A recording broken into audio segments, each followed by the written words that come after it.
ఇప్పుడే గొడ్డలి చెట్టు వేరున ఉంచబడి ఉన్నది కనుక ఫలించని ప్రతి చెట్టు నరకబడి అగ్నిలో వేయబడుతుందంట. మత్తయి 3వ అధ్యాయం 10వ వచనంలో చూసుకున్నట్లయితే ఈ మాట ఉంది. అయితే ఉమ్, ఎందుకు దేవుడు వేరు దగ్గర పెట్టి వెయిట్ చేస్తున్నాడు కదా, నరకకుండా ఒక అవకాశం ఇస్తూ వస్తున్నాడు. అంటే మనం సరి చేసుకునేది ఏదో ఉంది. ఎవరికి వాళ్ళు అనుకుంటారు నేను పర్ఫెక్ట్ అనుకుంటారు, కానీ ఏదో బలహీనత ఉంది. ఇంకా దేవునికి సమీపస్థలంగా కాకుండా ఏదో అడ్డుగా ఉంది. కనుకనే దేవుడు ఒక అవకాశం ఇస్తున్నాడు.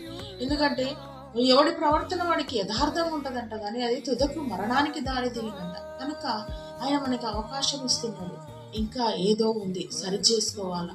కనుక మనము సరి చేసుకొని మరి ఆయనకు ఆయన ఎదుట నిలబడినప్పుడు మనం ధైర్యంగా ముసుగులేని ముఖముతో మనం నిలబడినప్పుడు ఆయనతో పాటు మరి మనం ఎత్తబడే వారిగా ఉంటాం. రాకడ సమీపంగా ఉంది. చివరి గడియ